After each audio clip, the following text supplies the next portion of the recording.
गुरुर्ब्रह्मा गुरुर्विष्णु गुरुर्देव महेश्वर गुरुरेव परं ब्रह्म तस्मै श्री गुरवे नमः।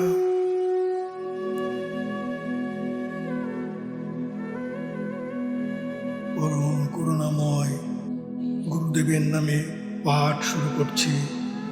আজ বেদান্ত পাঠশালায় জ্ঞান সংকলনী তন্ত্র নামক গ্রন্থ থেকে পাঠ করে শোনাচ্ছি। পর্ব সপ্তম। অধ্যাত্ম বিদ্যাহীন নৃণাং সৌখ্য মুখ্যকারী ভবেৎ ধর্মকর্ম তথা জপে জপম এতৎ সর্বং নিবর্ততে। অর্থাৎ অধ্যাত্ম বিদ্যায় মানবের সুখ ও মুখ্যের হেতু, অধ্যাত্ম বিদ্যা হইতে ধর্মকর্ম জপ পূজা ইত্যাদি সৃষ্টি হইয়াছে। ব্যাখ্যা: যে বিদ্যা লাভে আত্মতত্ত্ব অধিগত করা যায় তাকে অধ্যাত্ম বিদ্যা বা ব্রহ্মবিদ্যা বলে। জ্ঞান সংকলনী তন্ত্র গ্রন্থখানি এই আত্মতত্ত্ব সম্পর্কিত বা অধ্যাত্ম তত্ত্ব সম্বলিত গ্রন্থ। সে কারণেই এই গ্রন্থখানিকে ব্রহ্মবিদ্যাও বলা যায়। ব্রহ্মবিদ্যা হলো যতক্ষণ সদ্গুরু লাভ না হচ্ছে বা যোগমার্গে দীক্ষা বা ক্রিয়া যোগ দীক্ষা না হচ্ছে ততক্ষণ গ্রন্থে আলোচিত বিষয় বস্তু সম্পর্কে বোঝা বা তার উপলব্ধি করবার ক্ষেত্রে কিছুটা ঘাটতি থাকলেও থাকতে পারে। অধ্যাত্ম বিদ্যার দ্বারা নিজেকে জানা যায়, ব্রহ্মের উপলব্ধি হয়। অক্ষর ব্রহ্ম বা কূটের সাধন দ্বারা আত্মায় স্থিতি বা আত্মময় হওয়া যায়। প্রকৃত জ্ঞানের দরজা খুলে যায়। ব্রহ্ম জিজ্ঞাসা আসে, কে আমি, কেন এলাম, যাব কোথায়, পথ কি, কোথায় পাব।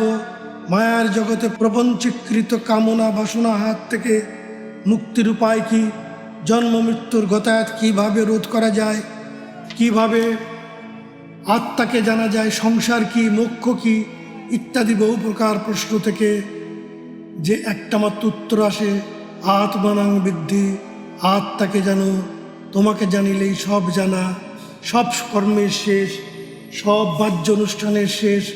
এই বিদ্যা বা জ্ঞানই পরাবিদ্যা, যা ব্রহ্মবিদ্যা বা ব্রহ্মজ্ঞান। কূটস্থ পরিণত না হইলে এই জ্ঞান লাভ করা যায় না। প্রথম অবস্থায় আত্মাকে জানবার জন্য বহু পদ্ধতির মধ্যে জপ, নাম, ভজন, কীর্তন, পূজা, হোম, পুরস্চরণ ইত্যাদি দেখা যায়।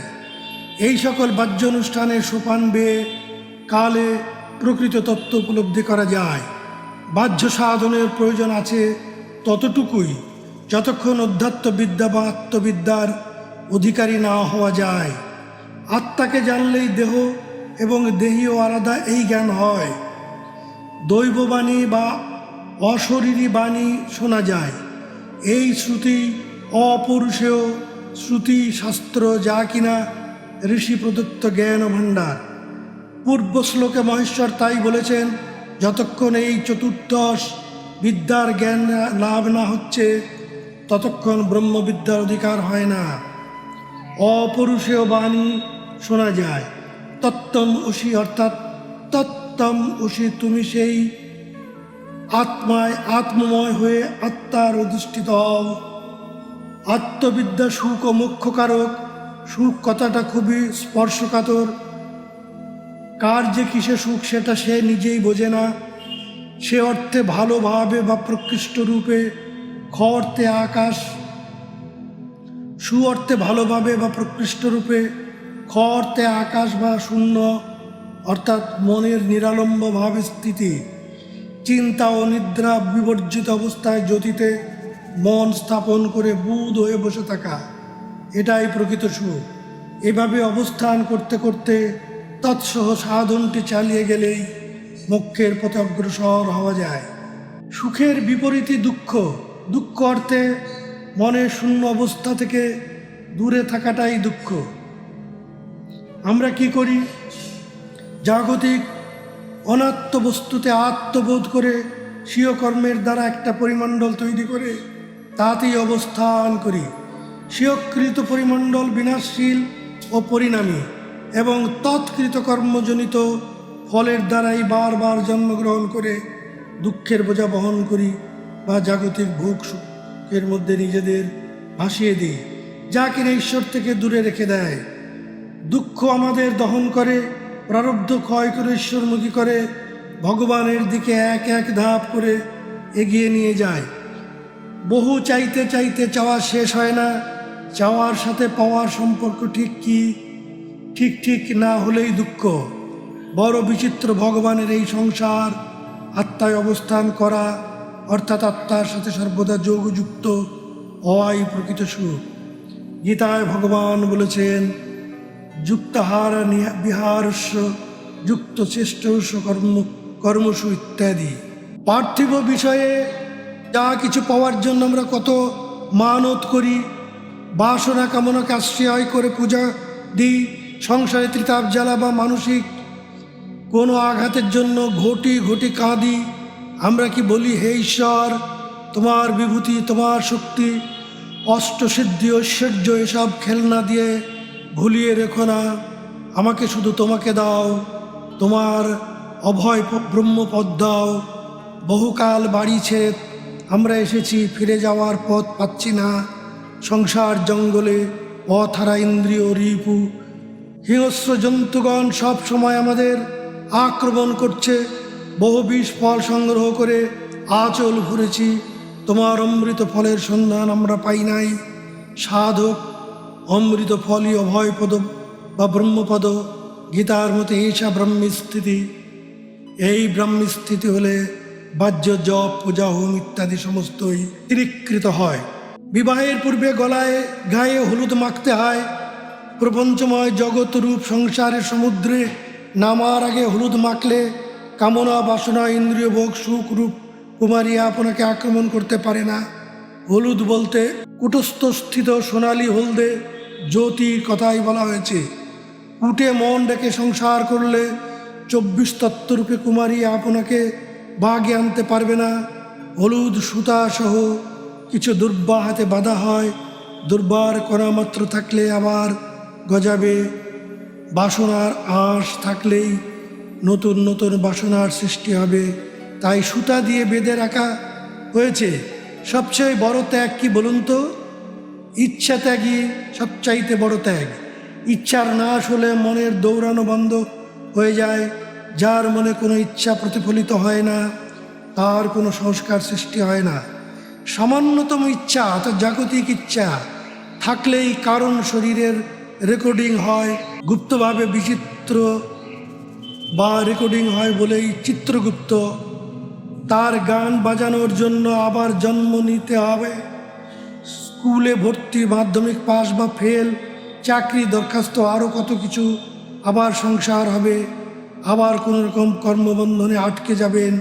তার ঠিক কি ভাই? বাড়ি ফিরবেন কবে? এ সকল কারণেই আত্মবিদ্যা বা অধ্যাত্ম বিদ্যার এত প্রয়োজন এবং এই বিদ্যাই সুখ ও মুখ্যের কারণ। তাকে জেনে সংসার করলে সংসার আপনাকে আটকাতে পারবে না। জগন্মাতাই বৈষ্ণবী মায়ের দ্বারা আপনাকে এবং সমস্ত জগৎকে মোহিত করে রেখেছেন। সম্মোহিতং দেবী সমস্তম এতৎ তং বৈ প্রসন্না ভুবি মুক্তি হেতু। তিনি আবার সা বিদ্যা পরমা মুক্তির হেতুর্ভূতা সনাতনী। সেই পরমা প্রকৃতি আদ্যাশক্তি মুক্তির দ্বার খুলে দেন। গীতা বলেছেন, মামেব যে প্রপদ্যন্তে মামে তাং তরন্তিতে। যে আমাকে আশ্রয় করবে তার মায়ার বাঁধন আমি খুলে দেব। অধ্যাত্মবিদ্যা লাভে কোনো জাতি বিচার বা উচ্চ নিচ বিচার নাই। গীতা সবাইকে উদাত্ত কণ্ঠে আহ্বান করেছেন। মাং হি পার্থ ব্যাপাশ্রিত যে অপি সুপাপজনয় স্ত্রী ও বৈশ্যস্ততা শূদ্রাস্তেপি জানতি পরমাং গতিম। যে আমাকে আশ্রয় করেছে সে যে মহাপাপী, স্ত্রী, বৈশ্য, শূদ্র যাই হোক না কেন, সেও পরাগতি লাভ করবে। তারও পূর্ণ অধিকার আছে ব্রহ্মবিদ্যা লাভ করবার। সহস্র সহস্র মানুষের মধ্যে কষ্টিত এক আধজন এই ব্রহ্মবিদ্যা পাওয়ার জন্য সচেষ্ট হয়। এইরূপ প্রাপ্ত সহস্র মানুষের মধ্যে কেউ কেউ আত্মাকে জানলেও জানতে পারেন। এই প্রকার সহস্র জ্ঞানীর মধ্যে কখনো এক আধজন হয়তো আমাকে অর্থাৎ আত্মাকে পেতেও পারেন। গীতা। পূর্ব সংস্কার অনুযায়ী কার কতটুকু অগ্রসর হওয়া আছে সেই বুঝে সদ্গুরু এই বিদ্যা দান করেন। ব্রহ্মবিদ্যা সাধনের দ্বারা মানুষেরই দেবত্বে উপনীত হতে পারেন, কালে মোক্ষ বা নির্বাণ লাভ করতে পারেন। শ্রী শ্রী সঙ্গীতে আমরা রক্তবীজের উপাখ্যান পাই। উপনিষদের পঞ্চাগ্নি বিদ্যার মাধ্যমে জীব জঠরাগ্নিতে অন্যকে আহুতি রূপে প্রদান করে। যার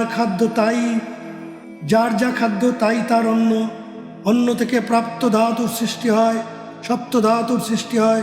পুরুষ স্ত্রী জনিতে শুক্রকে আহুতিরূপে প্রদান করেন, তার দ্বারা সৃষ্টি হয় গর্ভ। মাতৃরক্ত ও পিতৃবীজ মিলিত হয়েই রক্তবীজ সৃষ্টি হয়।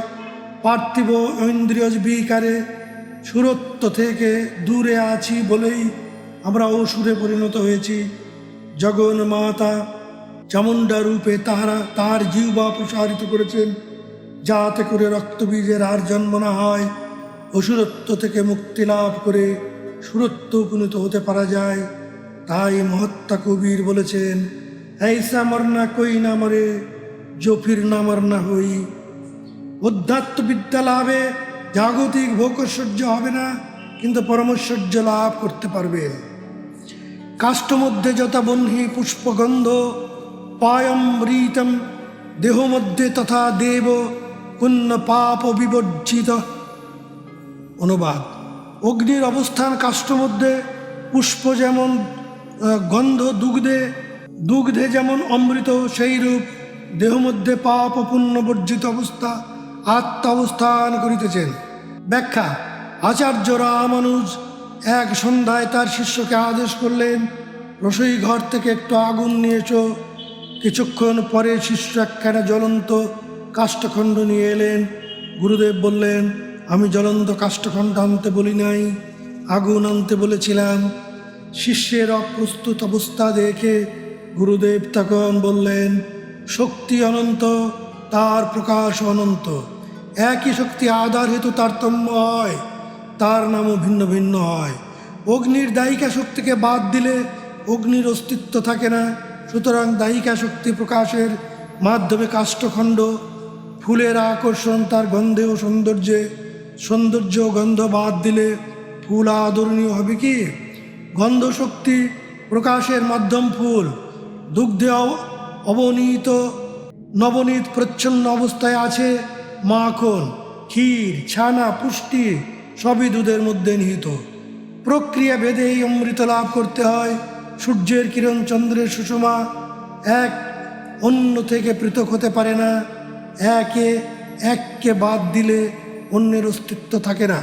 সমুদ্র যেমন তার তরঙ্গ থেকে পৃথক নয়, দুধ যেমন তার ধবলত্ব থেকে পৃথক নয়, সেরূপ প্রাণ সত্তা ব্যতিরেকে দেহখানিও জড় পদার্থে পরিণত হয়। আপনার দেহখানিকে আশ্রয় করে একটা শক্তি কথা বলছে, লিখছে, পড়ছে, শুনছে, বহুবিধ কাজ করছে। মাধ্যম আপনার দেহ। এই রকম সমস্ত প্রাণী দেহেই এই প্রাণন শক্তির অবস্থান। এর মধ্যে দ্বৈত কিছু নাই। বাঘ, সিংহ, শিয়াল, কুকুর আদি সমস্ত জন্তু দেহে যিনি আছেন, বৃক্ষলতা গুল্মাদিতেও তিনি আছেন। আবার ফুটপাতবাসী, নিরন্ন ভিক্ষুক থেকে রাষ্ট্রপতি পর্যন্ত সমস্ত মানুষের মধ্যেই তিনি আছেন। তিনি অর্থে আত্মা বা শক্তি বা প্রাণন সত্তা বা ব্রহ্ম। আপনি যখন এই প্রাণকে ভালোবাসবেন, তখন বিশ্ব প্রাণকে আপনার মধ্যে দেখতে পাবেন। সর্বজীবের মধ্যে আত্মদর্শনই হচ্ছে প্রকৃতিশ্বর দর্শন। দেশ, কাল, জাতি, ধর্ম নির্বিশেষে পরমাত্মায় অংশরূপে জীবাত্মার অবস্থান আরও একটু পরিষ্কার হওয়া প্রয়োজন। যদি বলা যায় পরমাত্মায় জীবভাবে জীবদেহে স্থিত জীবাত্মা, তাহলে বোধ হয় আপনি বুঝতে পারবেন গীতা কি বললেন।